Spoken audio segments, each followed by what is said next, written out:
ibati naman natin yung ating mga nasa likuran, nasa harapan. Say hello to them. Say hi.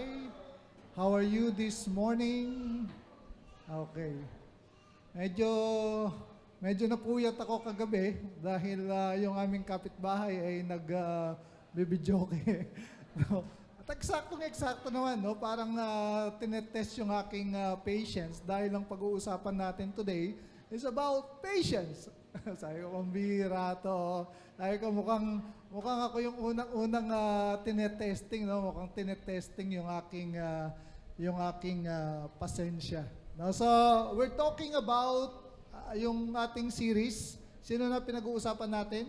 Si King David. Kaya topic nga ang title ng ating series ay David for President. And we're tinitingnan natin, dinidiscuss natin yung mga leadership qualities na matatagpuan natin kay King David. At last Sunday, pinag-usapan natin about, ano pinag-usapan natin last Sunday? About, parang nakalimutan na kagad. Hello? Yes, about leadership, pero anong quality ni David? Yung kanyang, ang bira kayo. Parang hindi kayo nakikinig About what?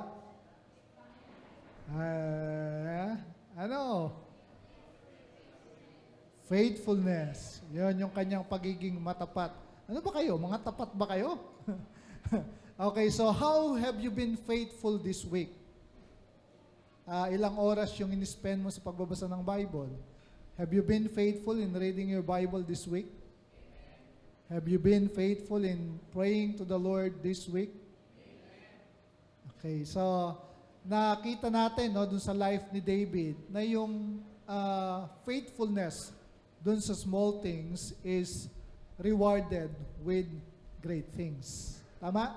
No, yung pagiging matapat natin dun sa mga maliliit na bagay, eto daw ay ginagantimpalaan ng mga malalaking bagay. Faithfulness in small things is being rewarded with great things. No, kaya dapat lang na tayo po ay nagiging faithful. Tama ba yon? Okay. Ito yung ating magiging topic for this morning. No? We will be talking about patience, no, the heart of a great king. So, ang leadership qualities to, mga kapatid, no, na dapat meron ng isang leader. No, so, hindi natin to makita dun sa ating mga secular leader, pero dapat makita ito dun sa mga spiritual leader. Anyway, itong si David, hindi naman siya, how many of you knows na itong si David, hindi naman siya prophet? Hindi siya priest. Okay? Siya ay isang king, meaning siya ay president, no, political leader. Okay? Pero kahit ano man yung leadership position mo, dapat first and foremost, ikaw ay spiritual. To be a good leader, mga kapatid, dapat ikaw ay spiritual. First and foremost, nauna dito yung ating relationship sa Panginoon. Kasi hindi ka naman magiging mabuting presidente, magiging mabuting governor, magiging mabuting mayor, magiging mabuting senator and congressman kung hindi ka spiritual. Diba? At kapag pinag-usapan natin yung spiritual, being spiritual, it talks about our personal relationship sa Panginoon. That is spiritual leadership. So any leadership position, okay? Hindi siya pastor, no, hindi siya prophet, hindi siya priest, siya isang king, political leader. Diba, karamihan naman ng mga leader na makikita natin sa Bible, hindi naman sila mga pastor, hindi sila mga prophet, hindi sila, some are prophet, some are priests, diba, pero marami just like us, mga kapareho natin. That's why we can relate to them. Amen po yun. Amen? From time to time, mag-amen po kayo kasi pag hindi ko kayo naririnig na nag-amen, mapapahaba po tayo. So kung gusto nyo mga 30 minutes lang tayo, dapat amen kayo ng amen. Kasi pag nag-amen, ang ibig sabihin nun, naiintindihan. So madali tayong magkaintindihan. Amen po ba? Yan! Okay. So, tingnan natin yung ating text, no, yung ating verse for this morning. It's found in Psalms 40 verses 1 hanggang 3. Okay?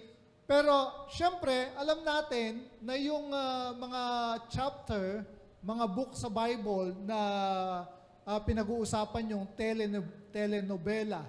No, we call it telenovela kasi ang haba, talagang detalyado yung pagkakasulat patungkol dun sa buhay ni Haring David. Sabi ko nga sa inyo, last Sunday, hindi lang yung mga strengths, no, pati yung mga weakness niya na isulat. Hindi lang yung kanyang mga accomplishments, kundi yung kanyang mga failures na isulat din. Kaya yung buhay ni David, kapag binasa natin siya sa Bible, it's an open book. Walang lingid. Yung naging affair niya with Bathsheba, yung murderous anong tawag dito, yung pag-murder niya dun sa asawa ni Bathsheba, si, anong pangalan nun? Ha? Si Uzias or si Uzziah, di ba? So, lahat yun, nasulat. Okay, walang itinago. Hindi kagaya ng mga politiko natin sa panahon natin yun, ang daming mga tinatago. Okay? So, Psalms chapter 40 verses 1 hanggang 3.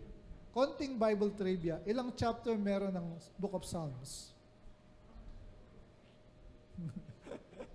Ilang chapters meron ng Book of Psalms? O, tignan ninyo yung mga Bible ninyo para makita nyo kung 150. At alam ba ninyo, mga kapatid, alam ba ninyo, pakitapik-katabi, alam mo ba? Okay, alam ba ninyo na almost half of that 150 chapters ng Psalm was written by, wala nyo kung sino? Of course, yung pinag-uusapan natin, si David. Yes, 73 chapters dun sa Book of Psalm were ascribed to David.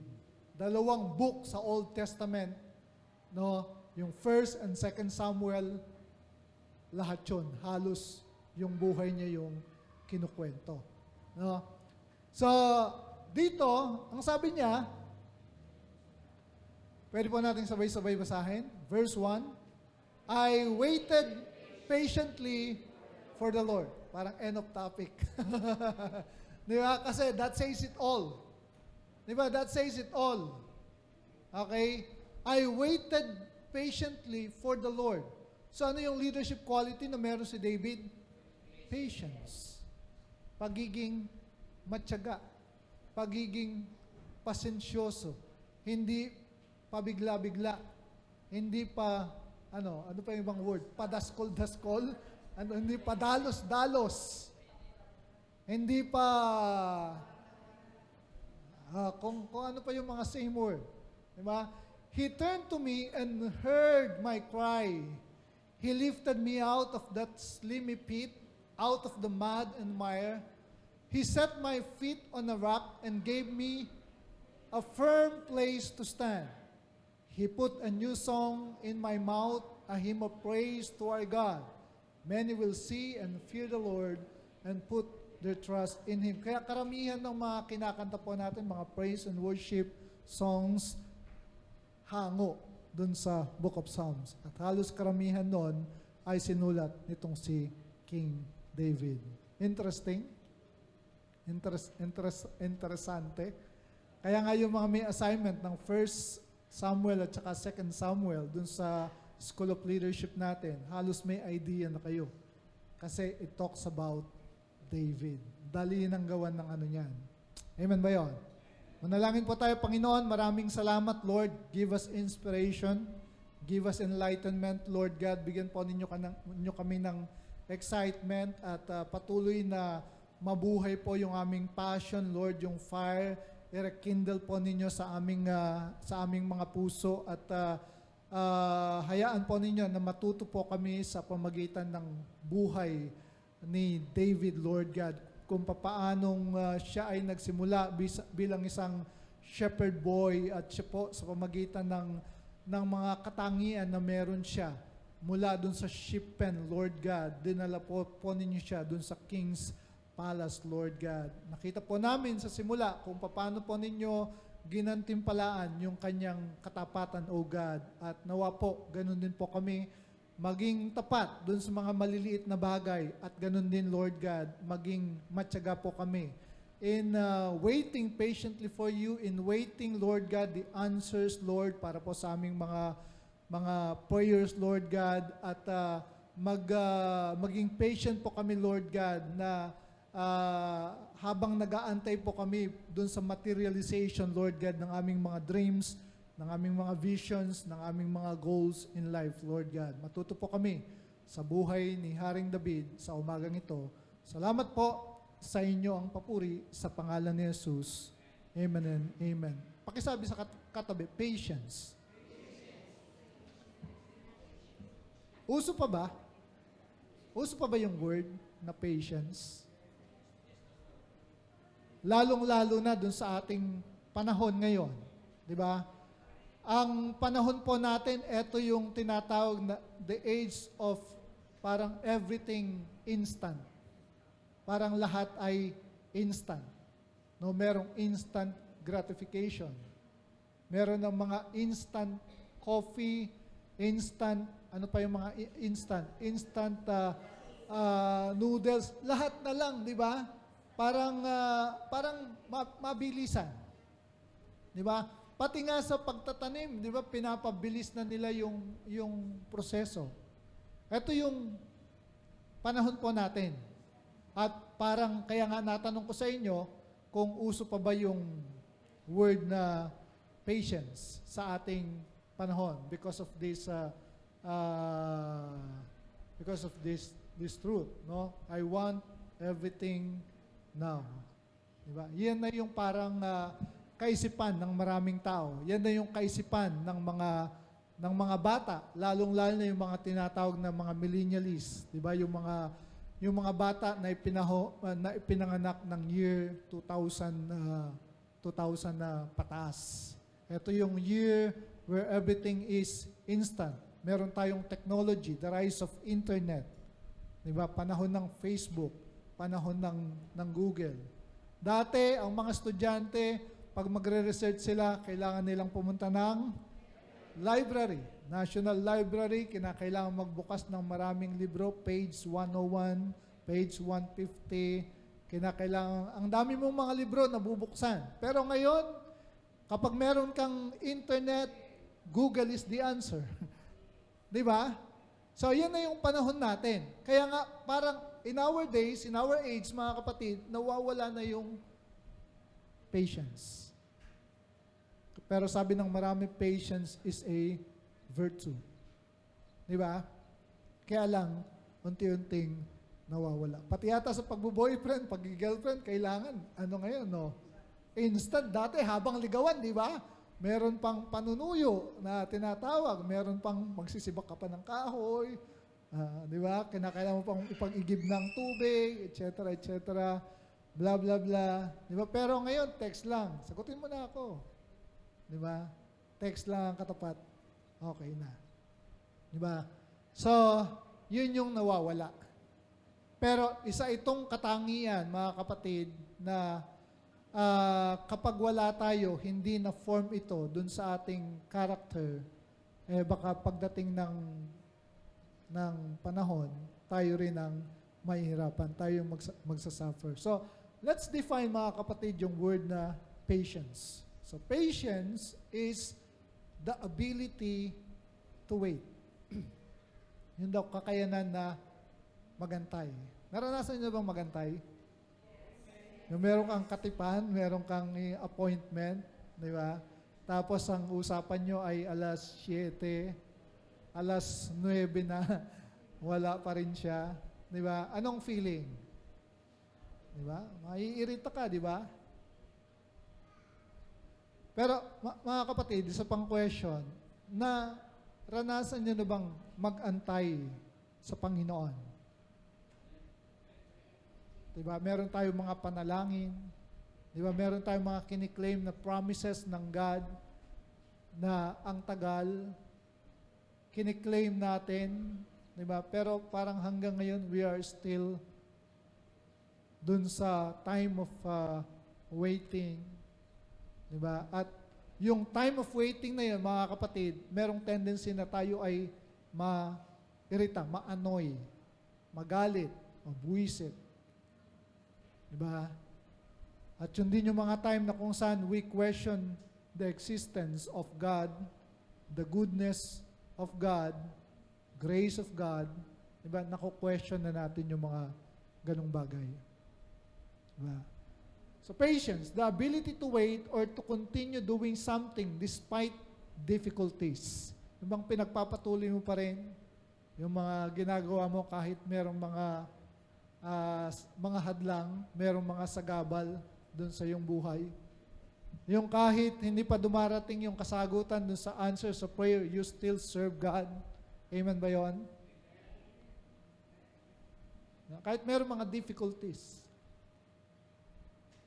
Pero madalas, di ba, ang tao, kapag meron ng difficulty, nawawala na siya.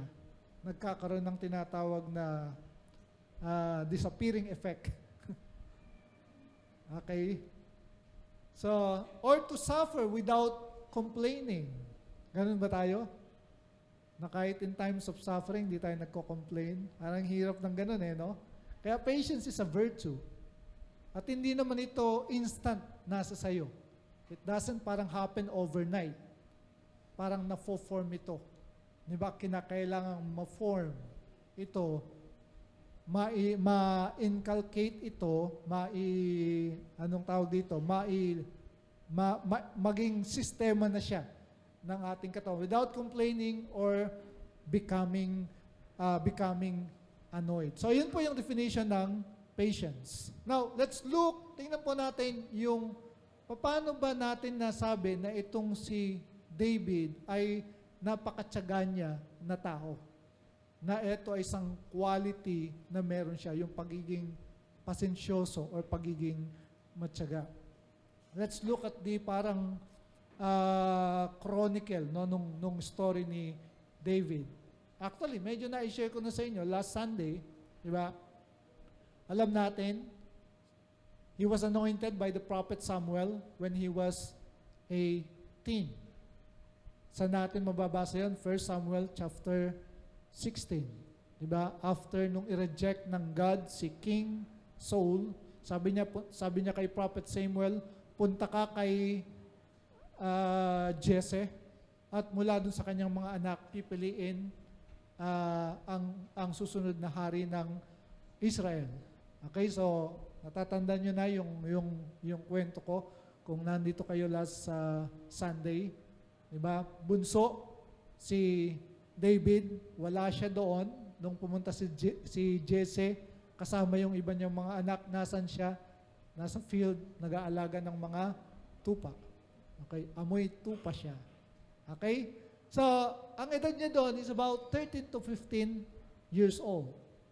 So, if you're David, mga kapatid, inanoint ka, wow, prophet Samuel. Diba? National leader, prophet, kinikilala sa bansang Israel. At inanoint siya, binuhusan siya ng langis. Alam nila kasi, naiintindihan nila Doon sa kalang bansa, kapag binuhusan ka ng langis ng propeta o ng isang pare, ang ibig sabihin, ikaw ay tinatawag into a leadership position. So, bata pa siya, at nung buhusan siya ng langis ni Samuel, bumaba sa kanya ang Espiritu ng Diyos, ang Holy Spirit. Alam ba ninyo na sa lumang tipan, hindi lahat ng mga mananampalataya sa Diyos ay pinananahanan ng Espiritu ng Diyos?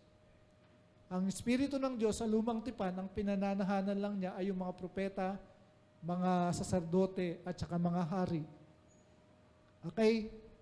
Pero sa New Testament, sa ating panahon, sa pagdating ng Panginoong Jesucristo at pagbaba ng Espiritu Santo, lahat ng mga anak ng Diyos pinananahanan ng Espiritu ng Diyos. Amen ba yun? That is the difference ng Old Testament at saka ng New Testament. Old Testament covenant at saka New Testament covenant. Kaya sabi ng Bible, Hebrews, meron tayong better covenant than they. Wow! Better covenant tayo, samantalang sila, nakita nila kung paano hinati ni Moses ang dagat. Di ba? Kung paano nagpapaulan ng mana sa wilderness ang God. Pero sabi ng Bible, we have a better covenant than them. Why? Kasi sa lumang tipan, hindi sila pinananahanan ng Espiritu ng Diyos. Pero ngayon, tayo ay pinananahanan ng Espiritu ng Diyos. Amen? Kaya nga kapag nakakagawa tayo ng mali, may nagko-convict sa atin eh. Oh, anak, medyo lumalampas ka na sa boundary. Oh, Ramil, medyo sobra yung tingin mo dun sa...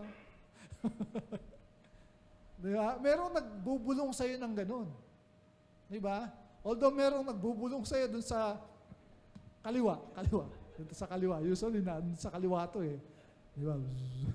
Diba? Pero merong nagpapaalala sa'yo, anak, huwag mong pakinggan si Taning. Diba? Amen ba yun? Meron bang ganun sa inyo? May nagko-convict? O wala? Diba? Hindi ka na kinakailangan puntahan actually ng pastor para sabihin sa'yo na na may, alam mo yon, nasa sa atin ang Espiritu ng Diyos. Tayo na punta doon because of Samuel. So since that time, mga kapatid, alam niya meron siyang call sa Panginoon. So maybe itong si young David, he was wondering kung kailan kaya mafu-fulfill yung pagiging hari niya. Bukas na kaya? Excited siguro siya. Susunod na buwan, susunod na taon. Amen? O, tahimik na naman kayo. Amen kayo. Para dali tayong kasundo. Okay. 13 to 15 years old. After that, ano nangyari? If you're familiar with the story of King David, after na i-anoint siya ni Samuel, ano nangyari? Tumakbo na siya, papunta sa sa palasyo. Haring Saul. Sabi ni Samuel, papalitan na kita. Ganun ginawa niya? Hindi. Anong ginawa niya? Ito pa rin. Nanatili pa rin siya as a shepherd boy after ordained by Samuel. Diba? Siya pa nga yung inutusan ng tatay niya na dalhan ng mga kapatid niya habang hinahamon sila ni Goliath. At nung si Haring Saul ay tinotrouble ng isang masamang espiritu, di ba? Sino tinawag? Siya pa rin. No, nang tawagin siya, nandun pa rin siya. Nagpapastol ng mga tupa. Hindi siya amoy hari, amoy tupa siya. Di ba? So, dun pa lang, mga kapatid, in between, makikita mo na yung kanyang patience eh. Okay. And then, after that, di ba nung talunin niya si Goliath, anong nangyari? Di ba pagbalik niya dun sa labanan, ang sabi nung bilib na bilib sa kanya, yung mga kababaihan ng bansang Israel, at sila ay mga umaawit. Sabi niya, David slain 10,000, while Saul slain thousands.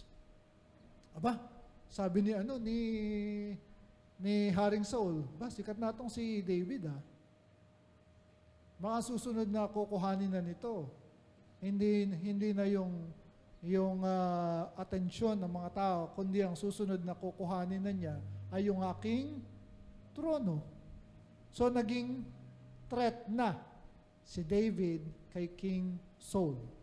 Kaya one time habang nagpe-play ng, ang tawag dito, lyre or harp si David kay King Saul, hawak-hawak niya yung sibat.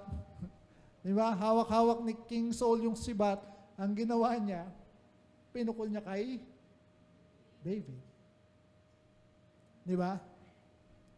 Pinagtatangkaan na niyang patayin si David because King Saul saw David as a threat to his throne. Nagkaroon siya ng jealousy.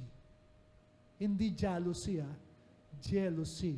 Sa Tagalog, selos o inggit. Kaya masama naiinggit, mga kapatid Pag naiinggit ka, di ba, marami kang mga bagay na hindi maganda na nagagawa. Pag naiinggit ka sa isang tao, chichismis mo na yan. Alam mo, sino ba? Diba? Hindi maganda ugali niyan. Di ba? Ingat dun sa mga taong naiinggit. Ingat dun sa mga taong ichinichismis yung isang tao na wala naman doon. Okay? So, ganun ang nangyari dito kay Saul. Nainggit siya kay David. No? Although nakikita ng mga tao doon na merong something. Kasi sabi ng Bible, the Lord was with David. Kaya lang kasi kay Saul, wala na eh. Iniiwan na siya ng Diyos because of his disobedience. Okay? Kaya since that time, mga kapatid, alam niyo kapag binasa ninyo yung 1 Samuel chapter 18 at saka 19, makikita ninyo doon sa dalawang chapter lang na yon, 12 beses pinagtangkaang patayin or ipapatay ni Haring Saul si David. Dalawang chapter lang chapter 18 and 19. 12 times. Ganon siya ka-desperate. Di ba? Ganon siya ka-desperado na i-assassinate, tudasin na etong taong to. Di ba? Instead na ang iniisip niya ay kung paanong talunin yung mga Philistines. Di ba? Yung mga kalabang kasi nila at that time are the Philistines eh. Di ba? Na kung saan ay part si Goliath. Imbes na yun ang dapat na pinag-iisipan niya, magkaroon ng victory sa battle over the Philistines, ang pinaplat niya dun sa kanyang isip ay kung papaano papatayin etong si David. At ginawa niya lahat ng paraan para patayin itong si David. And that was the time, mga kapatid, na itong si David, he became a fugitive for about 15 years. Amen? Naintindihan po ninyo? 15 years. Takas lang siya ng takas. Di ba? At dun sa 15 years na yun, maintindihan natin, mga kapatid, kung bakit niya ngayon nagawa yung kanyang Psalm chapter 40, He delivered me from the, anong tawag doon? From the pit. He's talking about yung plot ni Saul, no, na i-assassinate siya for 15 years. At natigil lamang yon nung mamatay na si Saul. At nang mamatay, mga kapatid, because the Lord was with David, he found favor with the people of Judah. Kasi that time, hati ang Israel. The northern tribe at saka yung southern tribe. Yung Judah at saka yung, ano yung isa, Pastor? Israel. Diba? So, dun sa Judah, after nung mamatay tong si King Saul, 15 years, dun naging hari si David. So David became king of Judah, which is just a part of Israel nung siya ay 30 years. Part ng fulfillment ng God sa buhay niya. Okay? 15 years siyang nagantay. Pero hindi pa yun buong Israel.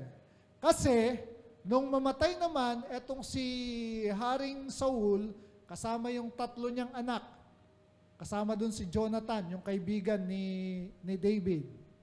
No, meron pa siyang isang natitirang anak na ang pangalan ay Buiset, hindi Buiset, Isboset. Katunog kasi. Isboset. Isboset. Okay? Siya yung parang inilagay nung general ni King Saul, si pangalan nito, Abner. Okay, binasa ko, kaya alam ko yung mga pangalan nila. Siya yung parang commander, parang chief of staff ni Haring Saul, si Abner. Inilagay niya si Isboset bilang kapalit ni King Saul. Okay? Pero unti-unti nang nag-fade yung kingdom ni Saul, kasi nga ang inilalagay na ay si David at yung kanyang susunod na lahi, na kung saan nakasulat sa mga hula, sinabi ng mga propeta, mula sa binhi ni David ay ipapanganak ang sino? Sino? Sino? Savior, si Jesus, ang Messiah. Kaya, nag-fade unti-unti etong lahi ni Saul. So, namatay si Isboset after 7 years. So David became king over all Israel when he was 37. So sabihin mo na 15 years old siya nung i-anoint ni Samuel. Ilang taon ang pinag-antay niya? Mahigit 2 dekada. 22 years ang kanyang pinag-antay. At yung pag-aantay na yon, time of waiting, it's very, very difficult. Okay? Kayo mga kapatid, gaano na kayo katagal nag-aantay dun sa promise ng Panginoon sa inyo? Gaano kayo katagal nag-aantay dun sa panalangin panalangin ninyo, pinapanalangin ninyo sa Panginoon? Meron na bang 20 years? Meron ng 10 years? 15 years? Oh, Lord, sabi ng iba, Lord, huwag naman ganun katagal. Umbihira ka, Lord. Talo-talo na tayo pag ganun. Away-away na. Di ba? Pero, just parang for example, di ba, ganun katagal ang pinag-antay ni David para ma-fulfill yung promise ng God sa kanya. Meron bang ipinramis sa inyo ang Panginoon na until now, you are waiting? Patience is a virtue. So pag sinabi nating patience, mga kapatid, hindi naman basta-basta kagad nandyan yan eh. Diba? Parang it starts, nagsisimula siya as a seed. Diba? So kapag sinabi mong patience or pagiging matyaga, merong mga kasama yan. Merong mga bagay na kung saan ay kinakailangan nating gawin for us na ma-develop yung pagiging matyaga. So patience, mga kapatid, doesn't happen overnight. Within 24 hours, kinabukasan matyaga na siya. Na kahit anong gawin sa, tyaga niya. Hindi. It takes time para ma-develop yung patience. Amen? It takes time. Yung pag-aantay mismo, mga kapatid, that's already a ordeal. Parang ano na yun. Parang, alam mo yun, yung pag-aantay mismo, mahirap na yun eh. Alam mo, habang inaantay mo yung katipan mo, kausap mo, sinasabi mo, patience, patience, patience. Patience. Lord, help me to be patient. Help me. Para maging understanding ako, Lord. Para pagdating niya, Lord, patient ako. Pagdating ng kausap, bakit ngayon ka lang? Ano ba ako nag-aantay sa'yo? Di ba? So, merong mga bagay na kinakailangan tayong gawin for us to be patient. So mga kapatid, yung patience, anyo pa ba kayo? Okay. Yung patience, it requires, unang-una mga kapatid, is surrender. I surrender all. I surrender. Di ba? Kailangan ng surrender yan, pagsuko. Surrender to the will of God. Naikwento ko sa inyo, di ba? Si David. Okay? Alam ba ninyo? Sino sa inyo, nabasa niya yung, halos alam niya yung buong kwento ni David? Alam ba ninyo na itong si David, di ba doon sa paghabol-habol sa kanya ni King Saul, di ba, nalaman niya na itong si David na sa lugar ng En-Gedi, isang parang deserted place. So pinuntahan niya with his 3,000 men. 3,000 ang sinama niya para anong tawag dito? Para lang pag nahanap itong si David, wala siyang kawala, utas ka. Parang gano'n. Di ba? So hinanap doon sa lugar ng En-Gedi. So paghahanap nila, meron silang nakitang isang kuweba. At doon sa kuwebang yon, nung makita nitong si Saul, bigla siyang nagkaroon ng call of nature. Tinatawag ng kalikasan. Di ko alam kung naiihi siya o na-e-ebak siya. Sorry for the word. Di ba? Kasi tingin ko parang, kasi yung word is to relieve, para to relieve yung kanyang sarili. Call of nature. Di ba? dun sa kaduluduluhang bahagi ng kuwebang yon na kung saan ay nagbawas siya, nandun si David at saka yung kanyang mga kasamahan. So habang nakaupo siguro si Saul, sabi nung mga kasama ni David sa kanya, eto na yung time. Sabi niya, pwede mo nang utasin si Saul. Dinideliver na siya ng God sa iyo. Alam niyo kung anong ginawa ni David? Nilapitan siya, tapos pumutol lang siya ng kapiraso dun sa damit, dun sa robe. Hindi yung kapiraso ng skin na kapiraso nung damit. Kung umiihi lang yun, mapapansin niya di ba?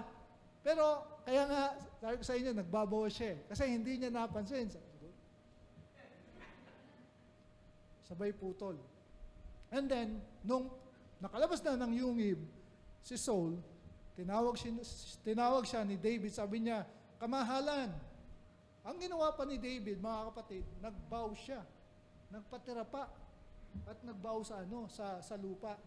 Recognizing the kingship of Saul. Kahit na-reject na ng God si Saul, kinikilala pa niya. Parang sabi niya doon sa kanyang mga tauhan, mga kapatid, ang sabi ni David doon sa kanyang mga tauhan, kailanman ay hindi ko, anong tawag dito? Parang sasaktan or hahawakan. I will not touch God's anointed. Amen?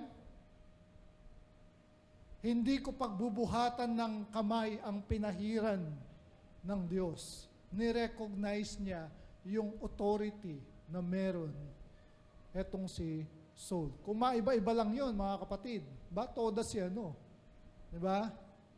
Todas si Saul. Diba? Paano na, ang tanong, mga kapatid, actually 2 times, nagkaroon siya ng opportunity to kill Saul. Pero bakit hindi niya ginawa? Kung tutusin, pwede niyang gawin yon at sasabihin niya, totodasin na kita para ako na. I will push my way, di ba, to the throne of Israel dahil ako naman talaga ang legitimate king, next king of Israel. Pero bakit hindi niya ginawa? Because what? He surrendered to the will of God sa kanyang buhay. No? Nag-surrender siya dun sa kalooban ng Panginoon para sa buhay niya. Kaya nagawa niya yon. Okay? Pero what do you think, mga kapatid? Kaya napaka-importante, di ba, yung tinatawag natin God's timing sa buhay natin. Kasi, kapag in-override natin yung will of God sa buhay natin, at nagdesisyon tayo at sinunod natin yung ating self-will, ano yung magiging resulta? There will be chaos. Magkakaroon ng mga consequences. Magbabanggaan ng mga planeta. Hindi. Ang ibig sabihin, mga kapatid, magkakaroon ng imbalance. Mawawala yung balance dun sa buhay natin. Amen? Gising pa kayo? Surrender. You cannot wait. Hindi ka pwedeng maging patient. Hindi ka pwedeng maging matyaga if you are not surrendered. Kung hindi ka sumusurrender dun sa will ng Panginoon para sa iyong buhay. At yun ang reason, mga kapatid, kung bakit itong si David na-develop niya yung virtue na yon ng pagiging matyaga. Okay? Pangalawa, halos attach, halos kakambal nung surrender, of course, ay yung sacrifice. Okay? Sacrifice. Doon sa time of waiting, netong si David, di ba? Ano yung mga na-sacrifice niya in submitting to the will of God, doon sa pagiging pagtsatsaga na ma-accomplish yung will ng Panginoon para sa kanya. Ano yung mga na-sacrifice? Ano yung mga na-sakripisyo niya?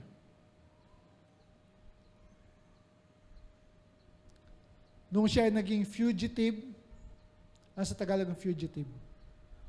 Takas. Parang ano, no? Parang bilanggo, para kasi siyang daga na tawag dito, parang daga na nagtatago at hinahabol-habol ng pusa. He became fugitive for 15 years. Ano yung nasacrifice niya? Ano yung kanyang nasacrifice?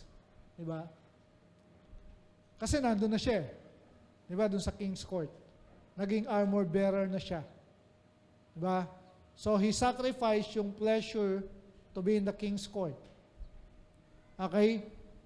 Pangalawa, of course, dahil fugitive siya, wala siyang constant communication dun sa kanyang mga loved ones. Sa kanyang asawa, si Michal. Sa kanyang ama, si Jesse. Sa kanyang mga kapatid. Yung mga mahal niya sa buhay. He sacrificed that constant communion. At pangatlo, mga kapatid, yung kanyang own freedom. Tatago siya. Hindi siya basta-basta, alam mo yung wanted? Pag wanted ka, hindi ka naman basta-basta makakalabas eh. Pag nakita ka, di ba, itatawag. NBI. Di ba? Andito. Hulihin nyo. His freedom. So, merong sacrifices. Di ba? Required yun doon sa pagiging patient, doon sa pagiging matyaga. Okay? So, kung i-apply natin ito sa ating mga sarili, ano yung mga sinasacrifice natin? Diba? In order to develop this virtue, yung pagiging patient. Okay? And then, thirdly, mga kapatid, is yung service. Alam naman natin na ang isang impatient na tao, hindi siya maglilingkod. Diba? Tama? Kapag ba ikaw ay impatient, maglilingkod ka ba? You will serve other people. Pero we saw in the life of David, bata pa lang siya. Nagsiserve na siya. Di ba parang, anong tawag dito? Innate dun sa kanyang puso yung pagkakaroon ng yung servanthood o yung pagkakaroon ng servant heart na tinatawag. Okay? Alam natin yung kwento, bunso siya, pero siya yung nag-aalaga ng mga tupa. Di ba? Nung hinahamon ni Goliath yung mga Israeli soldier, nandun yun yung kanyang pagiging servant heart. Pinaglingkuran niya si King Saul. Pinaglingkuran niya yung mga people of Judah. Every time na meron siyang mga, doon sa battle, sa digmaan, meron siyang mga nasasamsam. Parang Robin Hood, ibinibigay niya doon sa mga tao. Pinaglingkuran niya ang bansang Israel. So, servanthood. Diba? Required yun for us to be patient. David innately has a serving heart that makes him patiently perform all his tasks from the sheep pen to the king's palace. Kaya nga sabi natin, yung definition ng word na patience, you continue doing something despite difficulties. Diba? You continue doing something despite of the difficulties. Nagpapatuloy ka pa rin na naglilingkod. Amen. There is patience. While waiting, you serve.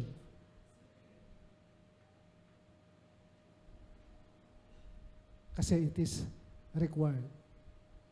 So, minsan merong mga blessings na nakapaloob dyan. Maaaring kaya merong difficulty, fino-form ng God yung ating character for us to be patient. Amen ba yun? Naalala niyo yung sinabi doon sa Galatians chapter 6, verse 9? Kabisado pa ninyo, Galatians chapter 6, verse 9. Tingnan natin siya. Sabay-sabay nating basahin. Ready, go. Let us not become weary in, sa Tagalog, huwag mapagod sa paggawa ng, sino sa inyo pagod na? Sino sa inyo pagod na maglingkod sa Diyos? Sino sa inyo pagod nang umaattend ng Sunday after Sunday? Sunday nga lang ako matutulog ng pagkatagal-tagal. Kailangan ko pa magising ng alas 6 para lang dumating ng hindi late. Amen? Ano pa po kayo? Ano yung sabi niya ulit?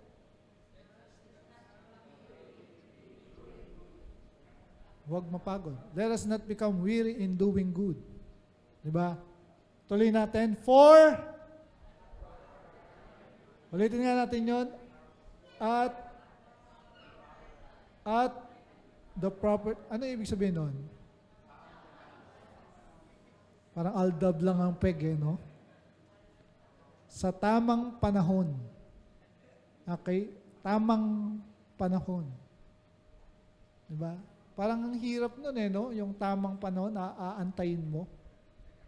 Okay? Laging merong tamang panahon Kay David, it takes 15 years to be king of Judah and then another 7 years to be king over all Israel. Yun ang tamang panahon. Pero paano kung napagod siya, pinatay na niya si Saul dun sa kuweba? Of course, magkakaroon ng repercussions or consequences yun dun sa kanyang buhay. Okay? Amen. Kapag hindi tamang panahon at ginawa mo ang isang bagay, ano mangyayari? Disorder. Chaos. Nag-aaral ka, di ba? High school. Nag-asawa ka na. Nagbuntis na. Ano mangyayari? Di ba? Ang isang bagay na tama, kahit tama pa siya, pero hindi mo siya ginawa sa tamang panahon, meron siyang... Naintindihan pa natin? For at the proper time, sabi niya, at the proper time, natatandaan yung Ecclesiastes chapter 3 verse 1, there is a time for everything, a season for everything under heaven. A time to cry, a time to plant, a time to etc., blah, blah, blah. Okay? So, for at the proper time, ano daw mangyayari? We will reap a harvest. Di ba? Aani ka, magbubunga ang iyong pagtsatsaga. Kaya nga sabi ng mga matatanda, kapag kapag may nilaga, may tsaga. Parang baliktad May tiyaga, may nilaga. Amen? So you just keep on waiting, lalong-lalo na alam mo na yun ay promise ng God sa'yo. Di ba? Pinangako ng Panginoon para sa'yo. Okay? At the proper time, we will reap a harvest. Anong kasunod? If we do not give up. Kaya itong verse na to, mga kapatid, alam nyo, lahat sa simula, lahat siya napaka-importante. Let us not become weary in doing good. Napaka-importante. At the proper time, we will reap a harvest. Yung result. If, sabi niya, condition. If we do not give up. Yun yung condition. Kung hindi tayo manghihinawa. Kung hindi ka bibigay. Sabi ni Caramil. Di ba? Aanihin mo yung bunga ng iyong pagiging matyaga. Merong reward. Amen po? So to conclude this message, naintindihan natin ngayon through the life of David na yung delay, it doesn't mean denial. Hindi ko mo na de-delay. Di ba? Ay hindi nangangahulugan na wala na. Okay? Hindi hindi pa sinasagot yung ating hinihingi o yung ating hinihiling o yung ating inaantay ay wala na siya. No? Hindi ganon. Kundi, inihahanda lang tayo ng Panginoon, fino-form yung ating character, dinedevelop tayo, para pagdating nun, tayo ay, handang-handa na. Just like what happened to David. So, waiting periods are just instrumento lang yan ng Panginoon para ihanda tayo dun sa posisyon. No? Dun sa posisyon, kung ano man yung position na yon. Kung leadership position man yon, di ba? Or pagmamanage ng iyong sariling pamilya, pagmamanage ng iyong sariling negosyo, di ba? Kung ano man yon, inihahanda ka lang ng Diyos. Kaya merong waiting period. Merong test. Di ba? Merong trial. Pero wag niyong isipin na dahil nandun ka doon sa ganong sitwasyon, wala na. No. God is forming your character. God is molding you. God is preparing you for that specific task or specific assignment or specific position. Amen? Na para sa iyo. Tandaan po natin mga kapatid, bawat isa sa atin, as individuals, merong purpose ang God. Amen? Naniniwala po tayo doon? Merong purpose ang God. Merong magandang purpose ang God para sa bawat isa sa atin. Jeremiah 29:11. Sabi ng God, "My plan for you is not to harm you, but to prosper you, to give you hope and a better future." Better future. Yun yung inihahanda ng God para sa atin. So, what are we going to do? Dahil nandun tayo sa time of waiting, be patient. Sabi ni David, I waited patiently upon the Lord. Amen? So, dun sa mga may inaantay, chill lang. Cool lang. Diba? Because God is preparing you. God is molding you. Dinedevelop ka ng Panginoon. Amen? Let's all stand. Can we submit to the will of God? Kaya ba nating magpasakop sa kalooban ng Panginoon? Can we surrender our life to God? Kasi yun yung unang-unang kailangan natin gawin for us to be patient. We need to surrender. We need to say to the Lord, Lord, not my will, but your will be done. A simple but hard prayer. Simple, maiksi, pero medyo mahirap.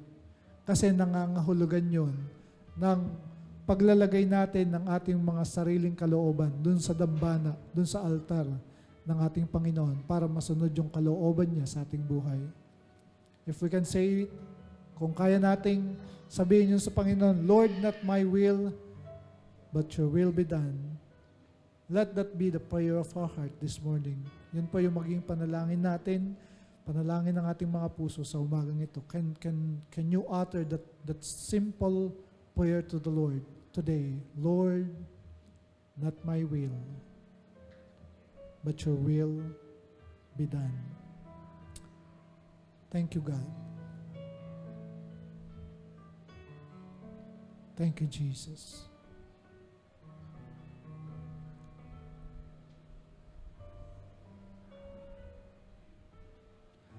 Panginoon, salamat po na meron po kayong inihanda na better future para sa bawat isa sa amin. Hindi ko alam kung ano yung better future na yun, Lord God, para sa ibang mga kapatid na nandito. Pero yun kasi yung promise nyo, better future. At dahil buhay pa po kami, Panginoon, nandito pa rin kami, ibig sabihin, hindi pa po kayo tapos sa amin. Meron pa kayong inihahandang mas higit pa na magandang bagay para sa amin if we will just be open and we will submit to your will and be patient, Lord God. Like what we saw in the life of King David, O Lord God. Ang iba po rito, tinatawag po ninyo para maging leader. Ang iba po, tinatawag po ninyo in the area of business. Lord, ang iba, tinatawag po ninyo into some kind of position, Lord God, in life na kung saan ay madedemonstrate yung inyong kalooban, yung inyong kabutihan sa buhay ng ibang mga tao, Lord God. Help us, Lord God. Tulungan po ninyo kami na huwag maging complacent. Tulungan po ninyo kami na huwag po namin isipin na okay na kami. Kundi, Lord, ang maging desire ng aming mga puso ay, Lord, ano pa? Ano pa yung gusto po ninyo na i-accomplish sa aking buhay, O God? Lord, salamat po. At dalangin ko na kayo yung maglagay po nito sa puso ng bawat isa. Lord, yung desire to be at the center of your will. Yung desire, Lord God, na maabot yung bagay na gusto po ninyong maabot po namin, O God. Salamat po. Naniniwala po ako na kayo po yung gagawa nito sa aming mga buhay. Amen. Amen, O Lord. Amen, O God. At dun po sa mga nangangailangan ng healing, nangangailangan ng merong mga personal request from the Lord, can we just parang itaas yung ating mga kamay at ako po'y mananalangin na pagalingin kayo ng Panginoon. Ako'y mananalangin na bigyan ng katugunan ng Diyos ang inyong mga need sa inyong mga buhay. Just raise your hands as a sign, as a gesture na, Lord, nandito po ako, alam ko po. Nakikita po ninyo ako at alam po ninyo ang aking pangangailangan. So kung kayo po yun, just raise your hands and I will pray. Lord, maraming salamat po dahil kayo po yung God who sees us. Kayo po yung God na nakikita yung aming mga puso, nakikita yung pangangailangan po namin sa aming pang-araw-araw na pamumuhay. Meron po rito nangangailangan ng healing. Lord, touch them. Touch their physical bodies. Let that healing virtue that comes from your Holy Spirit, O God, touch them and let their body be whole, O God. I speak healing upon their bodies today, Lord God. Holy Spirit, thank you for giving healing, Lord God, to them, Lord. Doon po sa mga nangangailangan, Lord God, ng anumang needs, Lord God. Lord, in answer to their prayer, Lord God, yung request po for a new job, Lord God, business, O God, mga prayers para sa family, Lord God, at kung ano man, Panginoon, yung hinihingi ng bawat isa sa amin sa inyo, God. Lord, as we raise our hands, thank you dahil minimit po ninyo kami, Panginoon.